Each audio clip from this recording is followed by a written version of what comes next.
Midwest Box Trucking. I wasn't even planning on making a video today, but the morning events kind of led me to say, hey, what better of a time to kind of touch bases with my people and kind of put you guys up on game. Okay, so some of you guys may know, some may not, but a month and a half ago, I purchased a 2017 Freightliner M2 through Penske.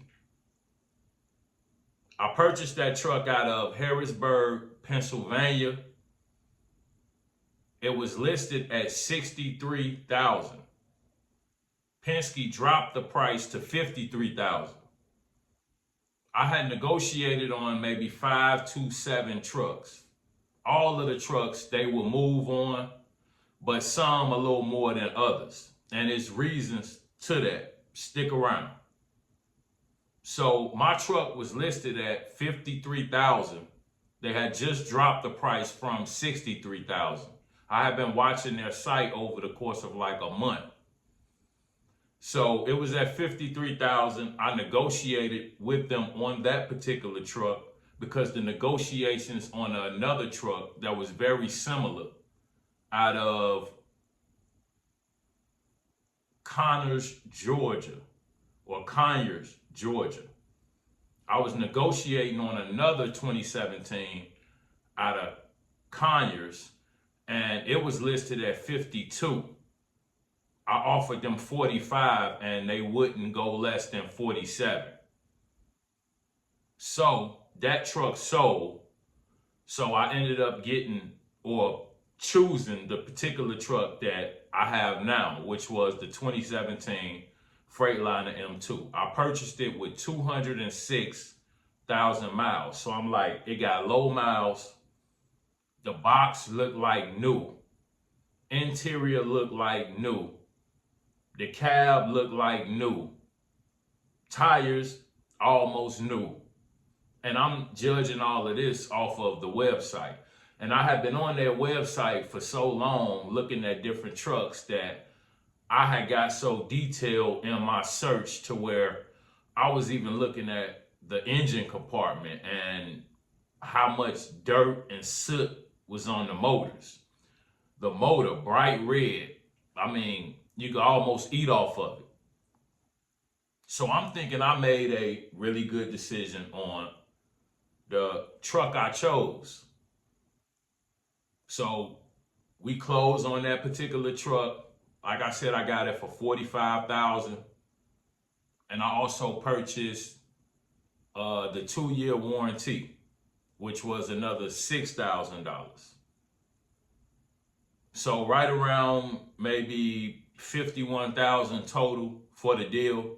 So we closed on the truck, flew up to Harrisburg, Pennsylvania, waited overnight, picked up the truck, checked it out, and initially upon looking it over, I'm like, man, I made a really, really good decision. Truck looked really solid. So it was one issue before I left. While I was inside the Penske facility in Harrisburg, they had the truck running outside. So I'm inside. They told me to come out. I looked at the truck. I went back inside to sign the paperwork. And just so happened, perfect timing, by the time I stepped back outside, when I opened the driver's side door to the truck, the engine light was flashing. I'm like, oh, here we go. So now I'm going to be up here 2 weeks for Penske to try to figure out what's wrong with the truck. But then shortly after, it shut off. And everybody knows I've been renting a bunch of different models and makes of trucks through Enterprise for the longest. So I'm like, hold on, let me just go in and let them know that when I came out, the engine light was flashing.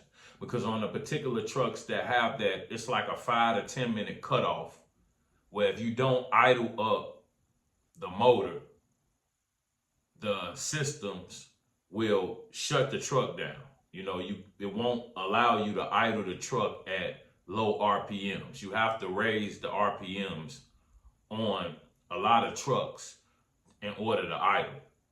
So it was sitting idling, and on most of the trucks I know, the engine light will just kick on, or it'll say engine shut down or something of that nature. I had never seen an engine light flash. So when I opened the door, it was flashing.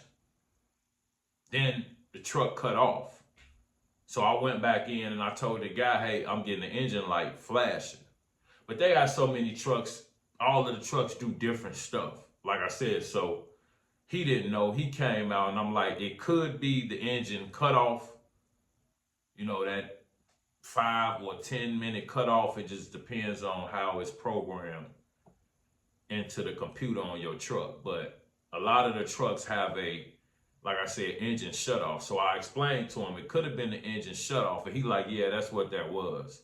It'll shut off after 5 minutes, which that's a good feature because you really don't want to be idling your motor at regular speeds, because a lot of the times the oil doesn't raise high enough to circulate through the entire motor. So over time, they say that can cause issues with a diesel motor. I'm not a mechanic, I don't know, but that's what I've heard. So I left out of Harrisburg, Pennsylvania. It was a 10 and a half, almost 11-hour trip back to Illinois. So did the 10 hours straight, no issue whatsoever. Once I got back, that was probably 700 miles or so for me to get back to Illinois. So once I got back, I put another 5,300 miles on the truck within 2 to 3 weeks, because I got my truck right before Prime Week, or a couple weeks before Prime Week. So I ran it. You know, I did some trips deep into Indiana, deep into Iowa. I think I hit Michigan. You know, I was purposely moving the truck just to see what it was capable of, you know, if it had any major issues. And it wasn't a whole lot that, you know, I could point out, other than at really, really low speeds, really, really low RPMs, the truck would kind of get jerky.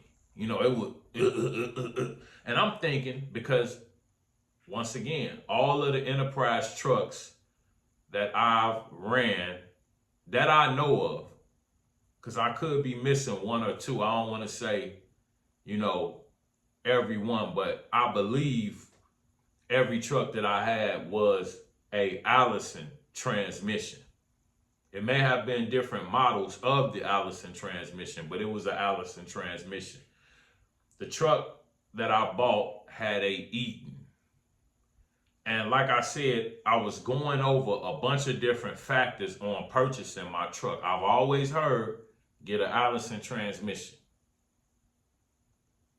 But going over the engine compartment, the condition of the box, the condition of the inside of the box, the height of the truck, the width of the truck, or the width of the box, the height of the box, the length of the box, you know, the condition of the inside of the cab. I was looking at least 15 different things, you know, to make a decision on which truck I purchased. And it got so crazy to where Penske will have thousands and thousands of trucks on their site. But my search had got so tight, my search criteria had got so tight that 30 to 50 trucks will come up once I, you know, put in my particular search that I had saved into their website. You could save your search. So yeah, my search was so tight that out of thousands and thousands and thousands of trucks, it was only 30 to 50 that even met my criteria. Because like I said, it had to be 13 feet high. And people that's looking to buy a truck, you can kind of take notes right now. I wanted it to be 8 feet wide. Okay. I wanted it to be 26 feet. A lot of Penske's trucks are 24 feet. I was even looking at a 28 footer and I just didn't want to run into any issues.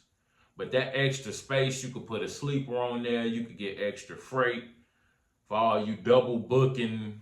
Yeah, I know, you know what we do, what they do, what everybody do. So, but I mean, the extra space, but I wanted a 26-foot box truck. I ain't want to go less than that.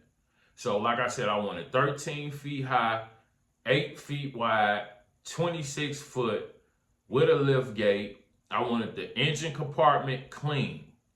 I didn't want to see soot and all type of stuff all over the motor and the pictures. I wanted the interior to look almost new or close to new. I didn't want my seats all ripped up. You know, I wanted a 17 or newer.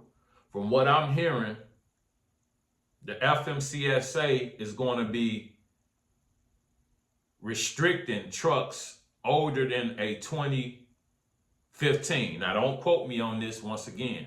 This is just something I heard within the community.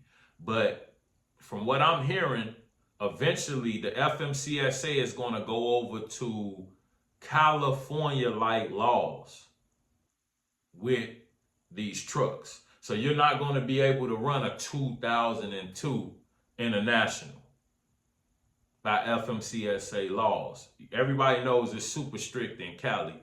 A lot of trucks can't even go into Cali. A lot of individuals don't even go into Cali, like I said, because their laws are so strict. But from what I'm hearing, the FMCSA is attempting to implement those rules across the U.S. So that's going to be a game changer for a lot of individuals that operate out of older trucks. Right now, it's a gold mine because you get a cheap, older truck, cheaper parts, cheaper insurance, and you run the same freight as everybody else. But from what I've been hearing, like I said, that's about to change. So I wanted a 17 or a newer. You never really want to fall right on the end and get a 15, you know. So for me, I wanted a 17 or newer. I wanted only a Freightliner. I wasn't looking at Internationals at all. And up until this point, I always thought that Hinos had the gear shift splitting the bench seat in the truck, which makes it impossible to sleep in a truck unless you have a sleeper in a Hino. So I didn't want a Hino, I only wanted a Freightliner. So that slimmed down my results immediately. So yeah, I'm pretty much looking at the trucks and I'm thinking I did my due diligence, and it took me over 2 months to select a truck. Like I said, I went through 5 or 6 different trucks and I would make an offer. One of them, I could tell the box had hit a bridge because half of it was bright yellow and half of it was dark yellow. So I knew part of the panels had been replaced, and they were replaced from the corner around. So I could look at the picture, and I had made an offer on this particular truck. And that was another thing. I didn't want a yellow truck. This particular truck was yellow. And my search results had got so slim, I'm like, I might have to just break down and end up getting a yellow school buses looking truck. It's just something about that I didn't want. So I kind of canceled that deal with that truck, and that was out of Ohio. So I'm, like I said, doing my due diligence and taking my time and being very intricate in, you know, how I'm searching for my truck. And it came down to like 2 trucks. And like I said, the one out of Ohio, which was similar to the one I got, I believe that one had 216,000 miles. My particular truck has 206,000 miles, and the motor's purring. So I went up to Harrisburg, drove it all the way back, 11 hours back, no issues. Think that was 700 miles. I probably put another 5,300 miles on it between the week before, Prime Week, and a little thereafter. So I ran it. So now, if anybody knows, Penske offers a 15-day warranty. If you have any issues on a level 1 truck, which my truck was supposed to be a level 1 truck, the best of the best, the highest of the highest, the greatest of the greatest, a level 1 truck, they warranty 15 days. If you have any issues in those 15 days and you make them aware of them, they will find a shop in your area, wherever you have the truck or wherever you house the truck or wherever you work out of the truck. They will find a selected shop and fix whatever issues that arise. But you have 15 days. And once you let them know of any issues within them 15 days, then they give you like 5 days to get that truck to the shop to get fixed. Once they let you know, hey, take the truck here to get it fixed, then you got like 5 days, or then it kind of voids the warranty. Drove the truck back, like I said, now I done put about 6,000 miles on it. Been driving it for like 3 weeks. I'm moving and grooving. I'm happy doing my thing. I'm like, yeah, it feel good to be in my own truck. Enterprise ain't calling me every week.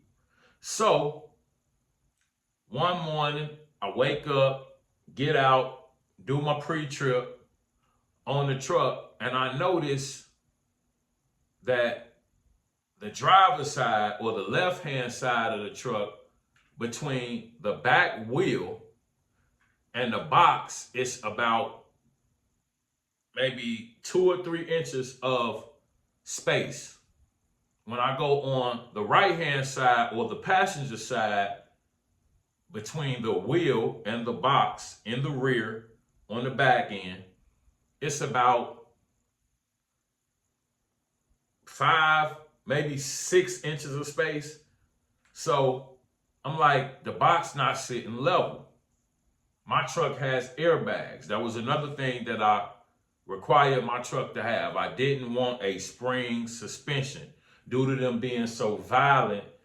Your coffee jumping up out the cup holder, you bouncing all over the seats. Y'all done seen me in some videos, my head almost hitting the ceiling because the spring suspension is just so violent. And the cab and the box, they just kind of fight against each other. So I wanted airbag suspension. Well, now I kind of see why all of Enterprise's trucks are spring. Never had a problem with the suspension. And so, yeah, I got the truck back here, put 6,000 miles on it. I even went a step further. And one of my buddies at Amazon, you know, soon as he saw I had a truck, he put me in tune with his mechanic. Great mechanic around like 63rd in Harlem, in Chicago. And he thoroughly looked the truck over from top to bottom. I paid him to check everything. I watched him do it. You know, he tested the air brakes and he couldn't find any issues, any leaks, anything. So now pay attention, because see, this is kind of getting to where I'm going. I know I'm taking my time, but I'm trying to give y'all the whole story so y'all kind of understand what occurred. So he looked the truck over. He like, you said you're taking this back to Penske? And I said, yeah. He said, what did you find wrong with it? He like, because I'm looking the truck over, and he like, the motor looked new. He like, you have no leaks, nothing wrong. So I showed him the suspension.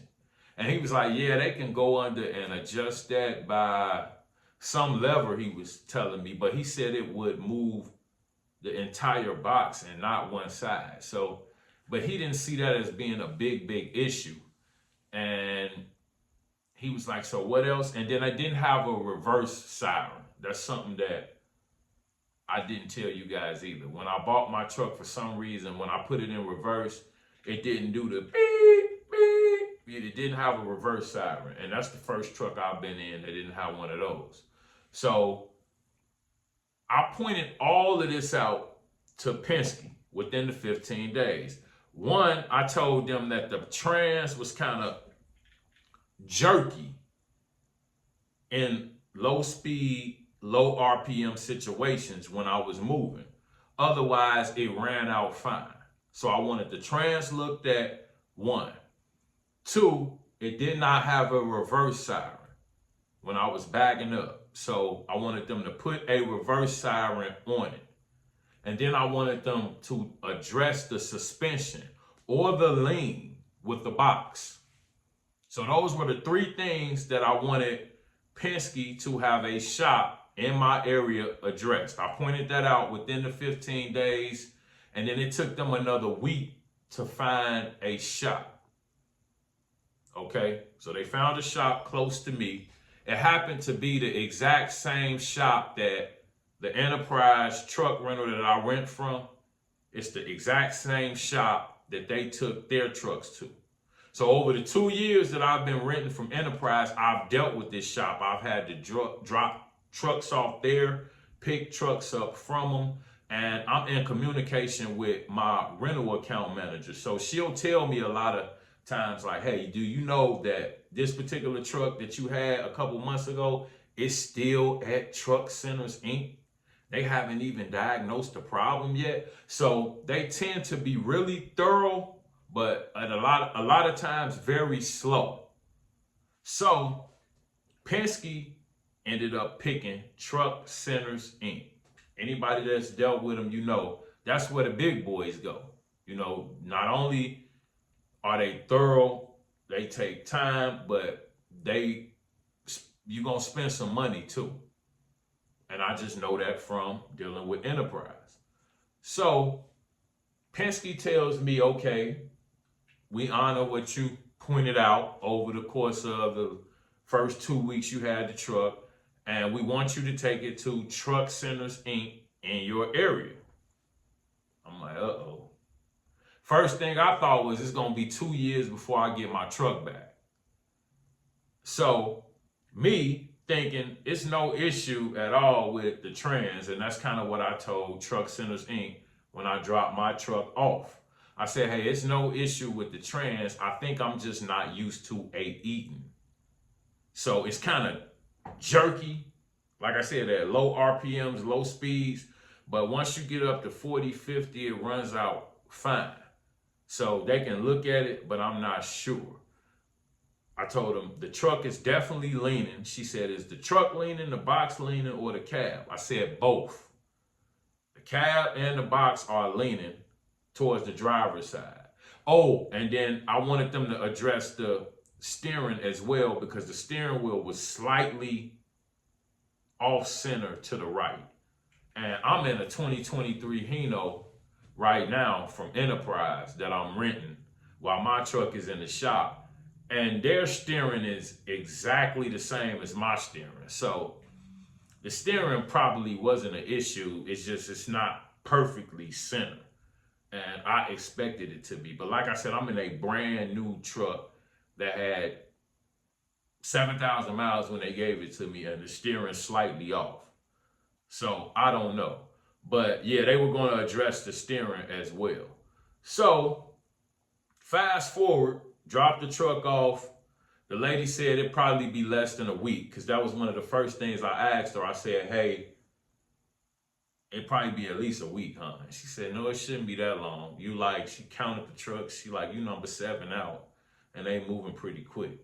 And apparently they got my truck in pretty quick. They tended to leave Enterprise's trucks just sitting on the lot for like 30 days before they even would touch them. And that was part of the holdup in their process. But they got the truck in quick. I guess they checked the trans first. Now, I'm being patient. I don't want to keep calling them. So once I dropped the truck off at Truck Centers Inc., I talked to my Penske rep, and she understood that it was dropped off.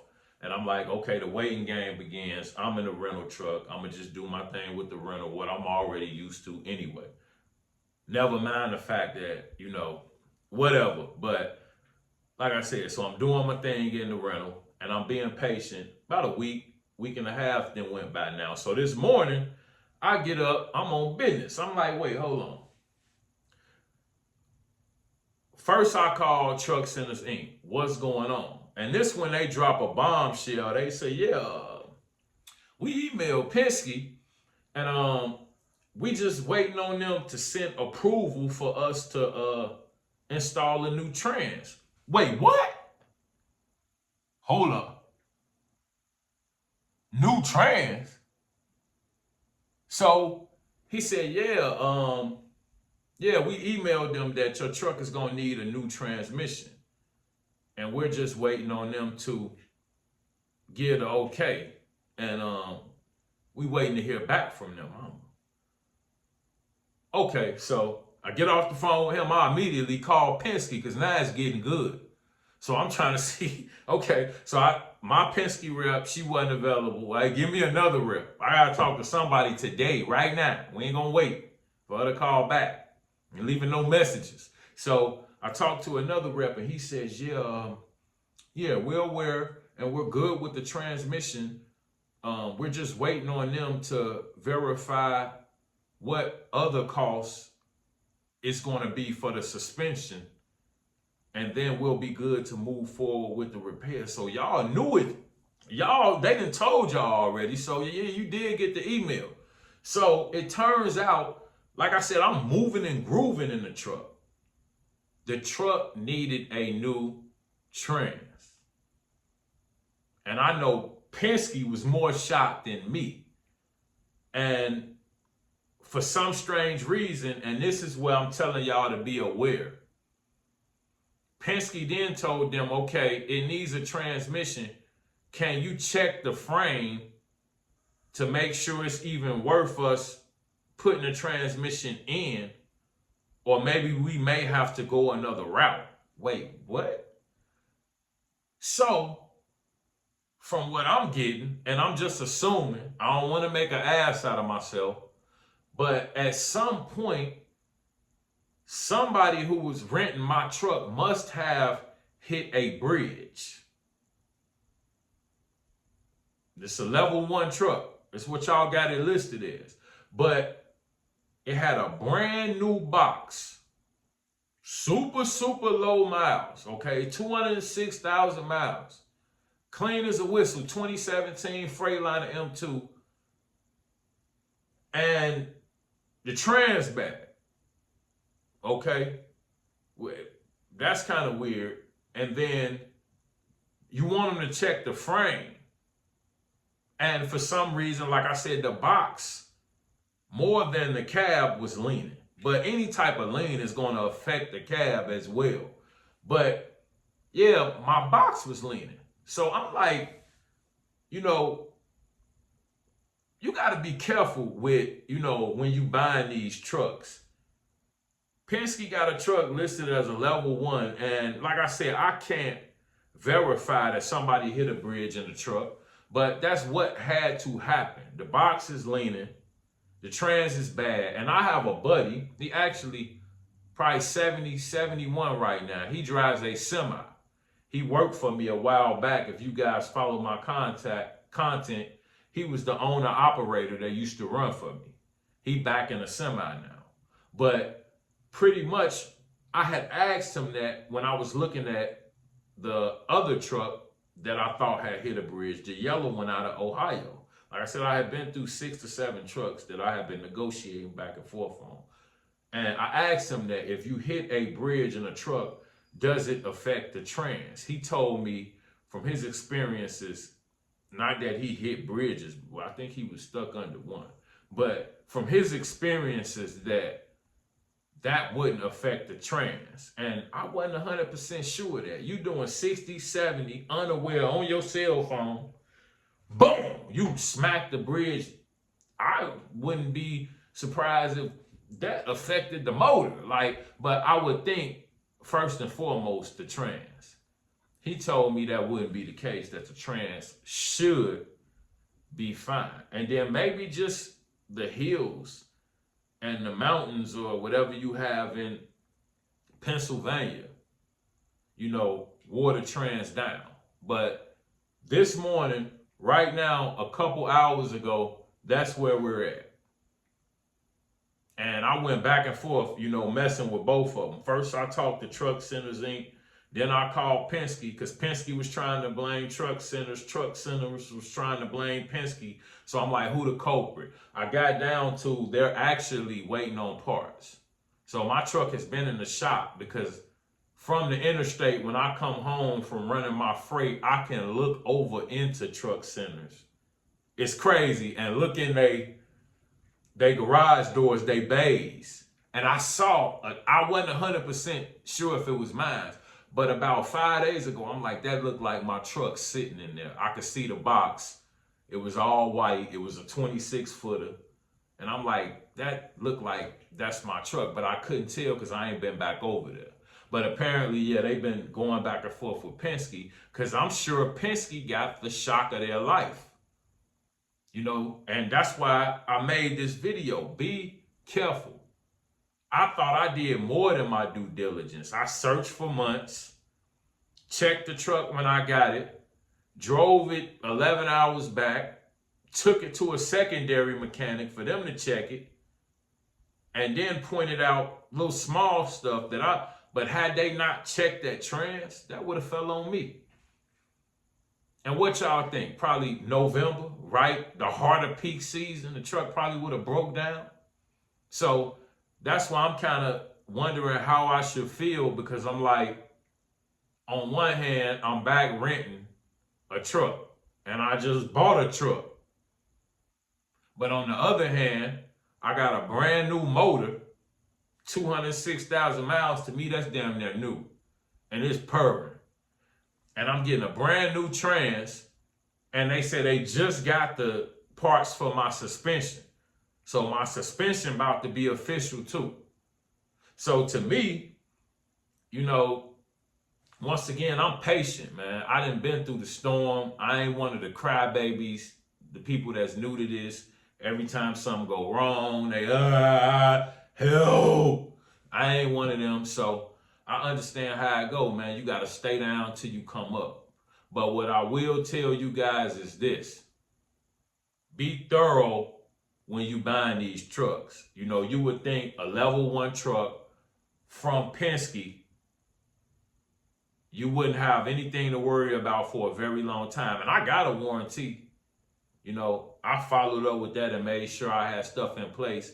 But I made sure these 15 days, no, y'all not going to finesse me and I'm going to go through the 15 days on the 15th day because that's what you're going through in your head. Damn, do I want to get out my own truck? It's running right now. I'm getting all this profit. You know what I'm saying? I ain't got to rent no truck. Do I really want to put my truck in the shop and, you know, go back to renting for 2-3 weeks, a month, 2 months, 3 months? The uncertainty, I should just ride it out and stay in my truck and then just, you know, worry about it later. No. Nah. So that's why I jumped right back out the truck. It was, like I said, a little over 3 weeks because it took Penske like a week to get the particular shop they wanted me to go through and authorize it. But yeah, I was in the truck a little over 3 weeks and I jumped right back out of it. No, even with a warranty, it's not falling back on me. With a warranty, you're going to have a deductible, like an insurance policy. You tear your truck up, it's a certain amount you got to pay before they fix it. It's the same way with your warranty. So it ain't free. So I was like, nah, I ain't setting myself up for the okie doke. But I wanted to make this video just to tell you guys, man, do your due diligence. Be thorough when you purchasing these trucks from Ryder, Penske, Budget, whoever. You know, don't just assume that because it's on the website, it look all clean and pretty, it's shining, that it's a good truck. Later on down the line, you can run into issues. I know individuals that bought trucks and they did not get a warranty. You know, and I know individuals that wouldn't have took their truck back to the shop. They would have kept riding it. And like I said, the heart of peak season ran into an issue. So just be thorough and, you know, particular about the equipment you purchase. And I got a lot of new videos coming out. You guys stay tuned. Like the video, comment, subscribe, and as usual, you guys take it easy, stay safe out there, and have a good one. Appreciate you.